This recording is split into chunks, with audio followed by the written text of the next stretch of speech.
The Quran is a book of miraculous scientific knowledge, is what Muslim scholars tell us. But something amazing happens when we take a closer look at the miraculous scientific knowledge in the Quran. Want to see a magic trick?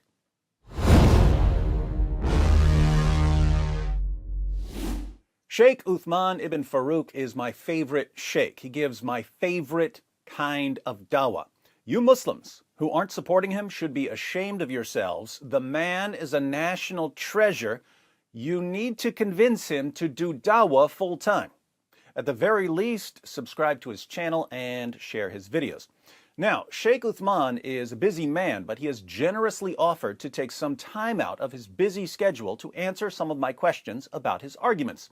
He said that I don't need to come all the way to California to ask a question or raise an objection. Instead, I can just send him questions or objections by email. I'm sure he was thinking that I would just write some emails and that he would write me back, but I'd rather put my question or objection into a video so that everyone can see it. And if Shaykh Uthman wants to respond with a video or an email, everyone can see his video, or if it's an email, I'd be happy to discuss his response in one of my videos. One of my primary interests is the arguments that various people use to show that their positions are true. This is why I like to talk to Muslims who give dawah. I want to examine their arguments. Some of their most popular arguments are about the miraculous scientific knowledge in the Quran. The Quran, according to Muslim apologists, is filled with scientific statements that couldn't possibly have been known by an illiterate caravan trader in 7th century Arabia. Hence, the Quran must come from God. So, Muslims give us these arguments. But if we actually examine them, there's a recurring pattern. Quite frequently, simply reading the entire verse or reading the surrounding context completely refutes the argument. This leaves us thinking that these arguments are based on sheer deception, and we end up not trusting Muslim apologists very much. We end up thinking of them as something like crafty used car salesmen, something like con men. But now we're in a much better position to examine these arguments because we have a Muslim scholar, Shaykh Uthman ibn Farooq, who has already made videos presenting a number of arguments for miraculous scientific knowledge in the Quran and who can help us understand them when we get confused. Let's jump right in and look at one of these arguments. In a video titled Quran and Science, an Interesting Study, the link is in the description box, Shaykh Uthman argues that Surah 41, verse 11 of the Quran is confirmed by a modern scientific theory about the origin of our solar system. He begins by raising a question. So we look at scientific research in astronomy. What is the origin of the universe, the galaxy, the planets? Notice, Shaykh Uthman asks about the origin of the universe, the galaxies, the planets. This is going to turn out to be a problem because he's about to present a theory about the formation of the solar system and pretend that it applies to the entire universe. Today, the accepted theory today is called the Nebular Hypothesis. And according to this, the sun and the planets in our solar system began as a giant cloud of smoke. And then it came together as bodies, for example, planets and solar systems and galaxies. What just happened? Shaykh Uthman correctly stated that the Nebular Hypothesis is a theory about the formation of our solar system, but then he goes on to pretend that the cloud of smoke that formed our solar system somehow formed entire galaxies. The sun and the planets in our solar system began as a giant cloud of smoke, and then it came together as bodies, for example, planets and solar systems and galaxies. The other problem is that he describes the Nebular Hypothesis as the claim that our solar system began as a cloud of smoke. The sun and the planets in our solar system began as a giant cloud of smoke. No, smoke is given off by the burning of organic material, things like wood, paper, coal, meat, and so on. The burning of organic material gives off small particles of carbon and carbon compounds. We don't refer to ordinary gases as smoke. There are all kinds of gases around you right now. You don't say that you're surrounded by smoke. We don't call hydrogen gas smoke. When you have a balloon filled with helium, you don't say that it's filled with smoke. The nebular hypothesis claims that our solar system began as a cloud of gases and debris, certainly not as a cloud of smoke. However, in the spirit of generosity, we're going to call the gases of the nebular hypothesis smoke so that Shaykh Uthman can make his argument. So let's say, for the sake of argument, that our solar system began as a cloud of smoke. Where's Shaykh Uthman going with this? First, a little background. This theory was proposed by Emanuel Swedenborg, and then Immanuel Kant in 1755 he published this. The nebular hypothesis now is significantly different from the hypothesis offered by Swedenborg and Kant, and there are critics of the hypothesis, but we'll ignore all of that because we want the argument. So, the solar system began as smoke. Now what? 1,100 years, 1,100 years before them, the Quran, it stated, ثُمَّ اسْتَوَى إِلَى السَّمَاءِ وَهِيَ دُخَانٌ. What is the Quran? And I'm going to give you the chapter and verse numbers so you can look it up yourself. Oh, we're going to look it up, Sheikh. In the 41st chapter, in the 11th verse, Allah subhanahu wa ta'ala says that He directed Himself towards the heavens and they were smoke. Allah directed Himself towards the heavens and they were smoke. What does our somewhat generous version of the nebular hypothesis claim? That the solar system began as smoke. Take it home, Sheikh. So how could a man in a desert who was illiterate and had no literature, no scientific evidence, no scientific works around him, no scientists around him, no scientific research going on in a desert, have known that 1,100 years before people like Immanuel Kant, with all their scientific research and books and libraries working on the works of other scientists, came up with this? Well, arguments for the divine inspiration of the Quran don't get more powerful than that. However, as is typically the case with these scientific miracle claims, Shaykh Uthman didn't quote the entire verse, let alone the surrounding context. If we want to know whether the Quran is truly confirmed by modern science here, we'll need to read what the verse actually says in context, and we'll need to know at least some basic information about the nebular hypothesis. Let's start with the most basic information about the nebular hypothesis. If you spent 2 or 3 minutes searching for basic information about the nebular hypothesis, what would you find? If you go to a university website, you'll find something like this. This is from the Columbia University website.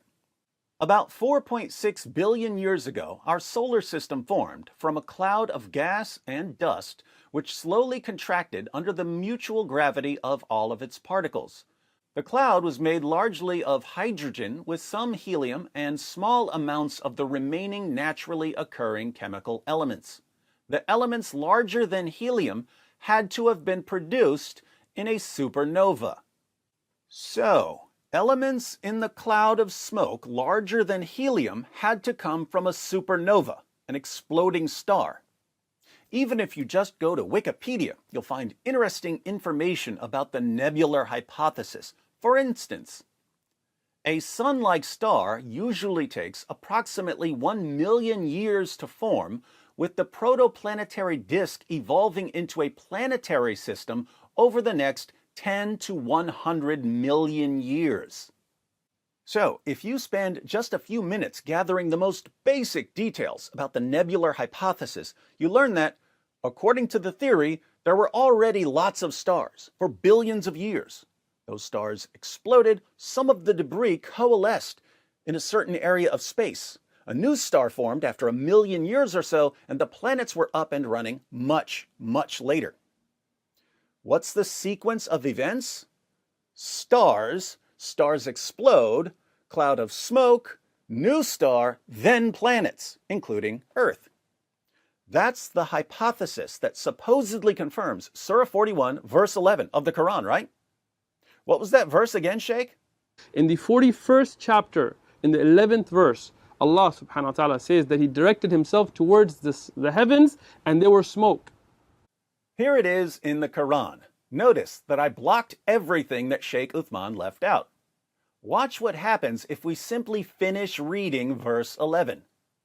Then He turned to heaven while it was smoke, and said unto it and unto the earth, Come willingly or unwillingly, they said, "We come willingly."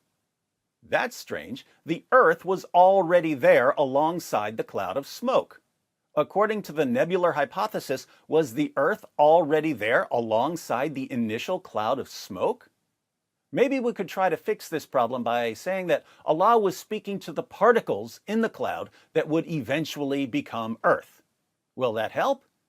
Here's an idea. Let's start 2 verses earlier and read the passage to see what's going on and to see if this really lines up with modern science.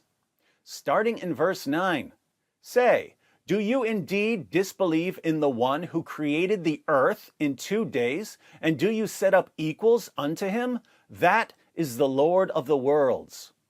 So, Allah created the earth in 2 days. What did he do then? He placed firm mountains therein, rising above it, blessed it, and apportioned its means of sustenance therein in 4 days, alike for all who ask. So, Allah created the earth in 2 days. Then, over the next 4 days, he set up all the mountains and provided sustenance, delicious food for all the creatures who would need it. What did he do next? Then he turned to heaven while it was smoke, and said unto it and unto the earth, "Come willingly or unwillingly." They said, "We come willingly." So the earth was up and running, but the heaven was still just smoke. This is starting to not sound like the nebular hypothesis at all. Then he decreed that they be 7 heavens in 2 days, and revealed to each heaven its command. And we adorned the lowest heaven with lamps and a guard. That is the decree of the mighty, the knowing. Wow, so Allah turned the smoke into the 7 heavens after he set up the earth. He adorned the lowest heaven with lamps, referring to the stars. The lowest heaven, which contains the stars, is the universe that we're familiar with. This means that the 7 heavens and the stars came after the earth. This is why Shaykh Uthman thinks that the cloud that formed our solar system also formed other solar systems and galaxies. The smoke of verse 11 became the entire universe.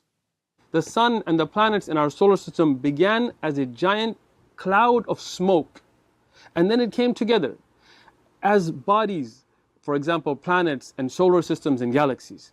Putting all of this together, Allah created the earth, complete with mountains and various foodstuffs. Then Allah turned to the rest of the universe, which was a cloud of smoke, and he created the 7 heavens and filled the lowest heaven with stars. What's the sequence of events according to the Quran? The earth is up and running. Then Allah turns to the universe, which is just smoke, and organizes it. Then stars. Earth comes first. What was the sequence of events according to the nebular hypothesis? Stars are up and running, then stars explode, then a local cloud of gases and debris come together, then a new star, then Earth. Earth comes last. The Quran states the exact opposite of what the nebular hypothesis claims. So here's the methodology of many of these scientific arguments for the divine inspiration of the Quran. Step 1. Go to a passage of the Quran. That passage might contain 10 different claims. Find the one that you can somehow, by some stretch of rhetoric, link to a modern scientific theory, and then ignore everything else in the passage. Step 2, go to a modern scientific theory. That scientific theory might make 10 different claims. Find the claim that you can somehow, by some stretch of rhetoric, link to a verse of the Quran, and then ignore everything else in the theory. Step 3, announce to your listeners that the Quran has been confirmed by modern science, but only share the tiny part of the Quran passage that you can link to some scientific theory, and only share the tiny part of the scientific theory that you can link to the Quran. Under no circumstances do you give your listeners the rest of the Quran passage or the rest of the scientific theory, because that would completely destroy the illusion. That's what this looks like to a novice like myself. But now we have a Muslim scholar who can clear things up for us. Shaykh Uthman ibn Farooq is the teacher, I am the student. So I ask him, Shaykh Uthman, why didn't you quote the entire verse, and why didn't you quote the entire passage? And once we read the entire passage, do you really think it's confirmed by modern science? And what about all of the parts of the nebular hypothesis that completely contradict the Quran? Are those parts of the theory wrong? If so, why would you appeal to a theory that's full of holes? I humbly await your response, Shaykh Uthman. Teach me your dawah ways. What I find most interesting in all of this is the difference between the fans of these scientific arguments and non-Muslims. You can line up 100 of Shaykh Uthman's fans. You can show them what the verse says in context. You can explain what the nebular hypothesis actually claims. You can show them that the Quran says the exact opposite of what the nebular hypothesis claims. And then you can ask them, is it really reasonable to go to a passage that completely contradicts the nebular hypothesis and then to cherry pick one part of one verse that you can make sound as if it lines up with the nebular hypothesis and then to claim that the Quran is confirmed by the nebular hypothesis? Is this really a good methodology for getting to the truth?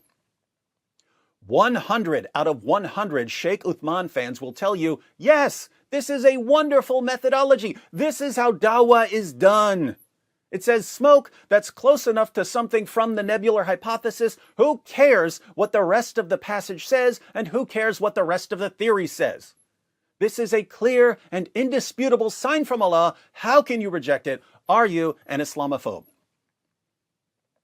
But if you line up 100 non-Muslims and you show them what the verse says in context, and you explain what the nebular hypothesis actually claims, and you show them that the Quran says the exact opposite of what the nebular hypothesis claims, and you ask them, is it really reasonable to go to a passage that completely contradicts the nebular hypothesis, and then to cherry pick one part of one verse that you can make sound as if it lines up with the nebular hypothesis, and then to claim that the Quran is confirmed by the nebular hypothesis?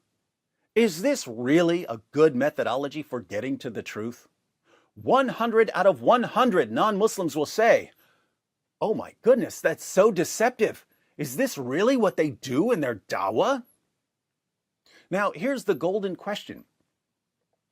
If 100% of the fans of a particular approach think that their methodology is absolutely spot on, and 100% of other people think that the methodology is awful and stupid and deceptive, what accounts for the massive difference in perspective? In other words, how does a person go from thinking that verses should be read in context and compared accurately with scientific theories, if you're going to claim scientific confirmation, to thinking, Alhamdulillah, the verse said smoke, it's a miracle. Who cares what the rest of the passage says? Who cares what the scientific theory actually says? It's a miracle. That's all there is to it. Only possible explanation. Why the radical shift in methodology? Let me know what you think in the comments section. And welcome to Dawah. So there you have it. Uthman is a liar. But lying is only half of the equation of Islamic apologetics. Fortunately, Uthman has the other half down as well, being completely and totally ignorant. Don't believe me? Click here for the proof.